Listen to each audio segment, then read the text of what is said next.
Symptoms గురించి చూద్దాం. సాధారణంగా ఉండే లక్షణాలు. అవేమిటి అంటే first back ache with radiating pain. అంటే నడుము నుంచి ఏదైనా ఒక కాలులోకి, అది కుడి కాలు కావచ్చు, ఎడం కాలు కావచ్చు. ఇది రేడియేటింగ్ పెయిన్ అంటే జాలులాగా వచ్చే నొప్పి.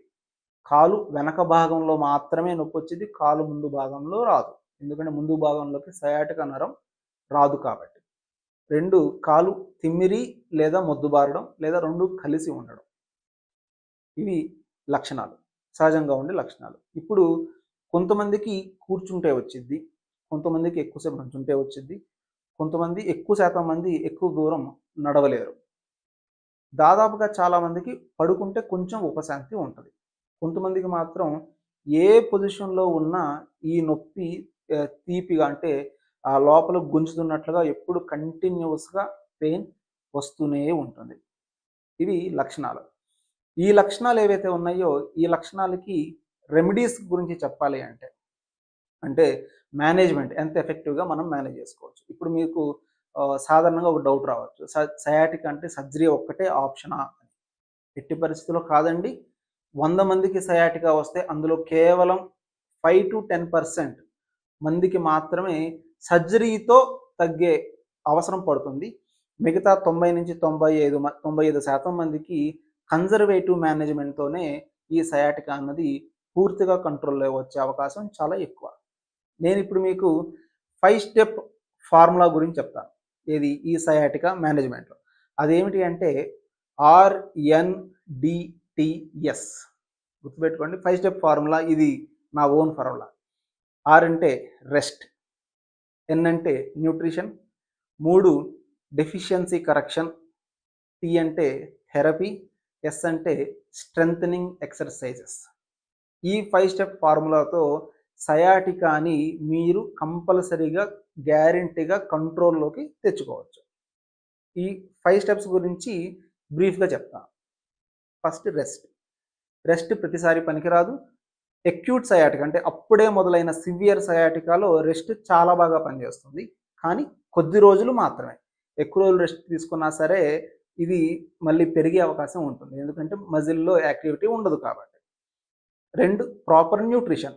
ఫర్ న్యూట్రిషన్ అంటే తగినంత నీరు తీసుకోవడం, పోషకాహారాలు తీసుకోవడం, ఈజీగా డైజెస్ట్ అయ్యే ఆహారం తీసుకోవడం. ఈ సయాటికా పెయిన్ వచ్చినప్పుడు హైడ్రేషన్ చాలా ఇంపార్టెంట్. ఎందుకంటే సరైన నీరు శాతం ఒంట్లో లేకపోతే మజిల్ స్టిఫ్నెస్ ఎక్కువయ్యి సయాటికా యొక్క ఇంటెన్సిటీ పెరిగే అవకాశం ఉంటుంది కాబట్టి. 3 deficiency.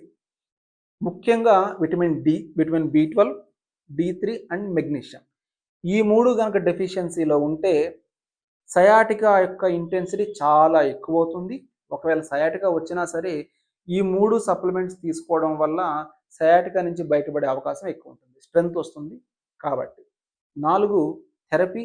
Most important part sciatica మేనేజ్మెంట్లో. ఇది ఆయుర్వేదిక్ థెరపీ, పంచకర్మ థెరపీస్ కావచ్చు, ఫిజియోథెరపీ కావచ్చు. ఇవి జనరల్గా 1 వీక్ లేదా 2 వీక్స్ లేదా 3 వీక్స్, మ్యాక్సిమం 40 డేస్. ఈ డ్యూరేషన్లో థెరపీ కన్జర్వేటివ్ మేనేజ్మెంట్ తోటి పెయిన్ సిగ్నిఫికెంట్గా తగ్గిపోతుంది. అంటే 90 to 95% పెయిన్ తగ్గడం ఇందులోనే జరుగుతుంది అనమాట. 5th part strengthening exercises. Core స్ట్రెంగ్త్ని ఇంప్రూవ్ చేసుకోవడం. ఇది చాలా ఇంపార్టెంట్, అందరూ నెగ్లెక్ట్ చేసే పార్ట్ ఇది. ఇప్పుడు ఒకసారి సయాటికా తగ్గిపోయాక అంటే థెరపీ కావచ్చు, ఈ న్యూట్రిషన్, డెఫిషియన్సీ ఇవన్నీ కరెక్ట్ చేసుకొని సయాటికా కంట్రోల్లోకి తెచ్చుకుంటారు. కంట్రోల్లో తెచ్చుకున్న తర్వాత అది మళ్ళీ రిపీట్ అవ్వకుండా ఉండాలి అంటే ఈ 5th పాయింట్ చాలా ఇంపార్టెంట్. అదే స్ట్రెంథనింగ్ ఎక్సర్సైజెస్. ముఖ్యంగా కాళ్ళ భాగంలో ఉండే మజిల్స్, అది గ్లూటియల్ రీజియన్, తర్వాత హ్యామ్స్ట్రింగ్స్ అంటే థై రీజియన్, పిక్కలు, కాఫ్ మజిల్స్, ఇవి స్ట్రెంథన్ చేసుకుంటే బాగా నడుము భాగంలో ఉండే మజిల్స్ కూడా ఇవి స్ట్రెంథనింగ్ చేసుకుంటే స్పైనల్ కార్డ్ మీద అంటే నడుములో వెన్నుముక్కు మీద ఒత్తిడి తగ్గింది. ఫ్యూచర్లో వీటిలో స్ట్రెంత్ పెరిగింది. ఇవి స్ట్రెంత్ని నెగ్లెక్ట్ చేశారు అనుకుంటే ఫ్యూచర్లో కొన్ని రకాల కారణాల చేత మళ్ళీ ఈ పెయిన్ రిపీట్ అయ్యే అవకాశం ఎక్కువ ఉంటుంది. అందుకని ఈ 5th పార్ట్ చాలా ఇంపార్టెంట్. ఇవే 5 పాయింట్ ఫార్ములా లేదా 5 స్టెప్ ఫార్ములా ఫర్ సయాటికా. తర్వాత ఇప్పుడు డేంజర్ సైన్స్ గురించి చెప్తాను. కన్జర్వేటివ్ మేనేజ్మెంట్ తగ్గిపోతుంది. ఇప్పుడు 5 to 10% ఆఫ్ పీపుల్కి సర్జరీ పడే అవకాశం ఉంటుందని చెప్పాను. వాళ్ళు ఎవరు? ఈ లక్షణాలు చెప్తాను. అవి ఏమిటి అంటే అన్నిటికంటే important number 1 urine motion control తప్పటం, అంటే వాళ్ళకి తెలియకుండా రావడం.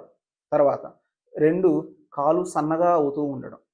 తీవ్రమైన ఒత్తిడి వలన కాలు సన్నగా అవుతుంటుంది. వీళ్ళ పెయిన్ ఎక్కువ ఉండదండి, గుర్తుపెట్టుకోండి. వీక్‌నెస్ ఎక్కువ ఉంటుంది. తర్వాత నడుస్తూ ఉంటే కాలు పట్టు తప్పటం. స్ట్రెంగ్త్ పోయినట్లుగా కాలు పట్టు తప్పటం.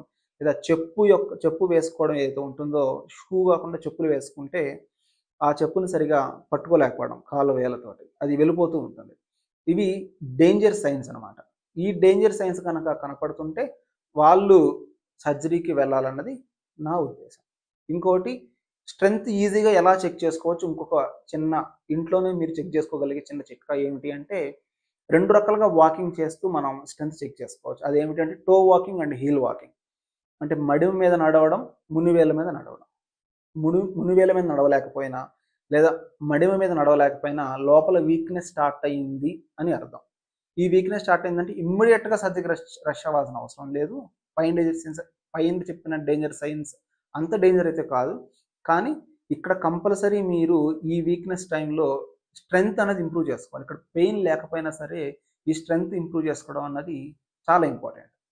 ఇంకోటి మీరు ఎక్కువ వినకపోతే అదేమిటి అంటే, సయాటికాలోనే ఫ్యాట్ వ్యాలెట్ సిండ్రోమ్ అని ఒకటి ఉంటుంది. ఫ్యాట్ వ్యాలెట్ సిండ్రోమ్ అంటే ఏమిటి అంటే, మనం కామన్‌గా వాడే ఈ వ్యాలెట్ ఏదైతే ఉంటుందో, సహజంగా మగవాళ్ళు అందరూ కూడా ప్యాంట్ వెనకాల జేబులో పెట్టుకుంటారు. అది కూడా ఇంతింత love wallets, 10-15 credit cards, cash అన్నీ కలిపి.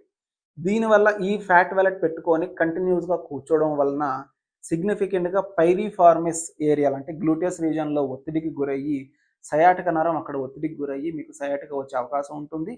అదొక్కటే కాకుండా మీ పోస్చర్ కూడా మారే అవకాశం ఉంటుంది దీర్ఘకాలికంగా.